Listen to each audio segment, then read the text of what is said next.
You get what you pay for. If you try to get it without paying for it, you won't get much of it, at least not of high quality. And you are probably stealing. The irony is that you're probably stealing from yourself, from your future. What does your medical group's compensation plan compensate for? The usual answer is productivity, whether measured in units or minutes or by some other standard. If your group compensates for X, you're going to get more of X.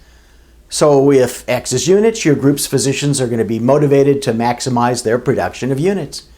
But if your group compensates for X and also wants Y, you'll get a lot of X and not very much, if any, Y. For many medical groups, Y is leadership. They want their group leaders to lead, but their compensation plans incentivize only the production of units. Is it any surprise that the leadership stuff is relegated to the wee hours of the night or even to the wee hours of never? Is it any surprise that there's no actual leadership, only consensus? Is it any surprise that the leaders schedule business meetings at 7 p.m. or on weekends, signaling amateur status?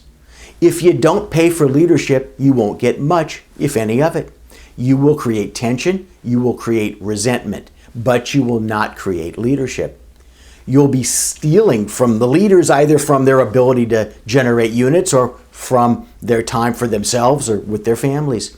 And as a result, you will get a very weak form of leadership, one that results in your group stealing from its own future in the form of poor decisions and lost opportunities. You've got great plans to take over the region or to simply protect your position at one facility. You expect your leaders to achieve that goal, yet you've incentivized them away from your goal. Don't blame them when you never get there. Blame yourself. It's time to make sure that your group's compensation plan is in sync with your group's business strategy and with your future.